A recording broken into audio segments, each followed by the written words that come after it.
पूरी दुनिया के अंदर अगर इस्लाम को आतंकवाद के पर्याय के रूप में देखा जा रहा है तो उसके लिए जाकिर नायर जैसे लोग दोषी हैं। मैं कहना चाहता हूं आम नागरिकों से कि पॉलिटिशियन के बहकावे में मत आओ, आपस में झगड़ा मत करो, हिंदू मुस्लिम साथ में रहना चाहिए। जैसा मैंने कल कहा था, मजहब नहीं सिखाता आपस में बैर रखना। इंडिया है, हम वतन है हिंदुस्तान हमारा, क्यों आपस में झगड़ा करते? पॉलिटिशियन बहकावे में मत आओ। मैं ये कहना चाहता हूं जो भी जिम्मेदार है आतंकवादी हमले के, उसको पकड़ो, सजा दो। मैं आपकी मदद करूंगा, मुसलमान से कहूंगा मदद करो। इस्लाम के अंदर अगर कोई आतंकवाद है उसको मिलना चाहिए सजा है मौत। मैं सख्त लॉ के फेवर में हूं, लेकिन ये कहना चाहता हूं, आप टाडा लेके पोटा लेके, पोटा लेके मकोका लेके, मैं आपके साथ हूं। लेकिन अगर कोई बेगुनाह को कोई मकोका में डालता है और अगर 6 महीने बाद 1 साल बाद साबित होता है बेगुनाह है, पुलिस ऑफिसर को अंदर डालो।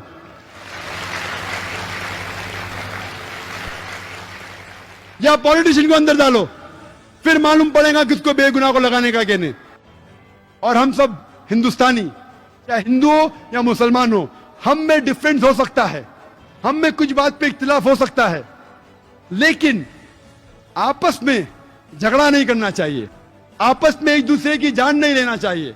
हम साथ हैं तो इंशाअल्लाह सब मजहब सिखाता है कि कोई बेगुनाह को कत्ल नहीं करना चाहिए, फिर ही ये आतंकवादी फोर्स इस देश को छोड़ पाएंगे। कृष्ण गोपाल सिंह, पत्रकार। मैं विद्वान श्री नाइक साहब से ये जानना चाहूँगा कि आज के आतंकवाद पर इस्लाम का क्या नजरिया है?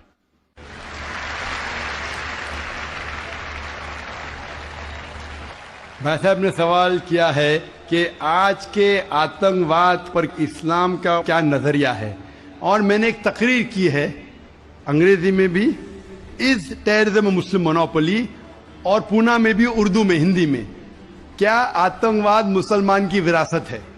कुरान मजीद में साफ अल्फाज में लिखा है, सूरह मायदा में सूरह नंबर 5 आयत नंबर 32 में, अगर कोई भी इंसान दूसरे इंसान का कत्ल करता है, सिर्फ कत्ल के बदले कत्ल, और अगर वो इस जमीन पे फसाद फैला रहा है, इन 2 वजह के अलावा कोई इंसान दूसरे इंसान का कत्ल करता है, गोया कि ऐसा है कि सारी इंसानियत का कत्ल करता है मासूम, चाहे वो मुसलमान हो या गैर मुसलमान हो।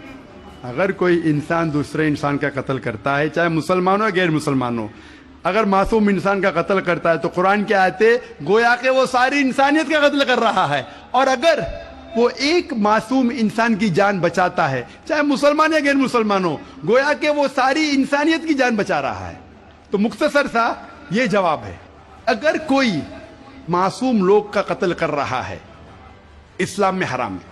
मिसाल के तौर पे 9/11, 3000 से ज्यादा लोग का कत्ल हुआ ट्विन टावर के अटैक में, जो लंदन बॉम्बिंग हुए 50 से ज्यादा लोग मरे, जो बॉम्बे के अंदर ट्रेन बॉम्ब ब्लास्ट हुआ 180 से ज्यादा लोग मरे। मासूम इंसान का कत्ल करना हराम है। ये सारे जितने अटैक्स है, किसने क्या मैं जानता नहीं हूं, मीडिया कहती हो सकता है मुसलमान, मेरे पास कोई सबूत नहीं है।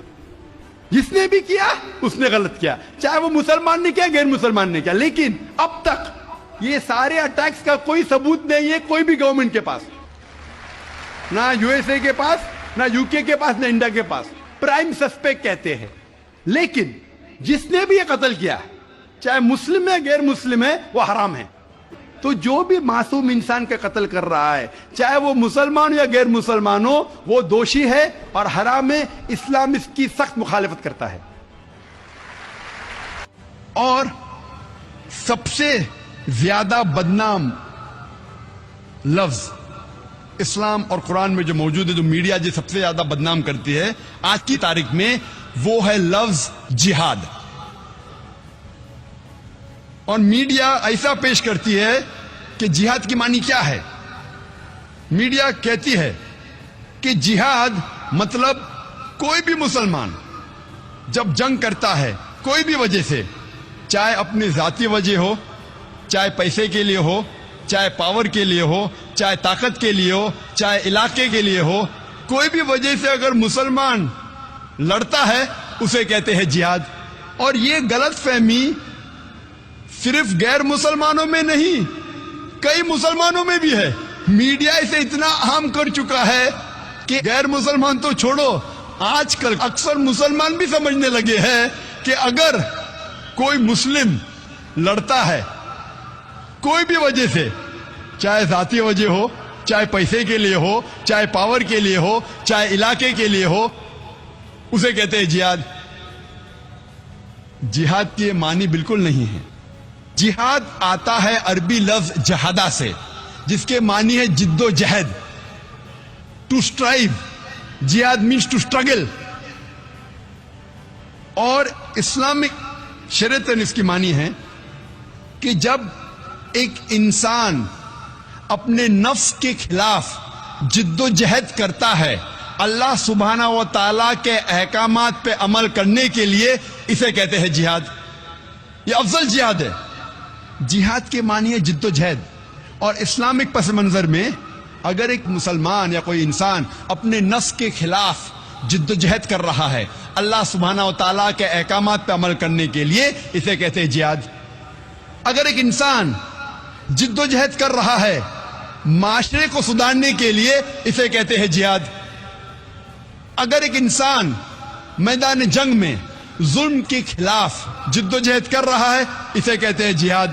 اگر ایک انسان حق کے لیے اپنی جان بچانے کے لیے میدان جنگ میں ان سیلف ڈیفنس اگر جد و جہد کرتا ہے, اسے کہتے ہیں جہاد. جہاد کی معنی ہے جد و جہد. It means to strive and struggle. جد و جہد کرنا. عام طور پہ اگر ایک طالب علم, ایک اسٹوڈنٹ ایگزامینیشن میں پاس ہونے کے لیے جد و جہد کر رہا ہے, اسے بھی کہتے ہیں جہاد. یہ عام جہاد ہے. جو پہلے 4 معنی میں نے کہا وہ جہاد فی سبیل اللہ, اللہ کے راہ میں جہاد کرنا. جہاد کئی قسم کے ہیں. جد و جہد کرنے کو کہتے ہیں جہاد, لیکن اللہ کے احکامات پہ عمل کرنے کو کہتے ہیں جہاد فی سبیل اللہ. میڈیا اکثر جہاد کا ترجمہ کرتی انگریزی میں ہولی وار, پاک جنگ. جب ہم ہولی وار کو عربی میں ترجمہ کرتے ہیں پاک جنگ, عربی میں سے کہیں گے حرب مقدسہ.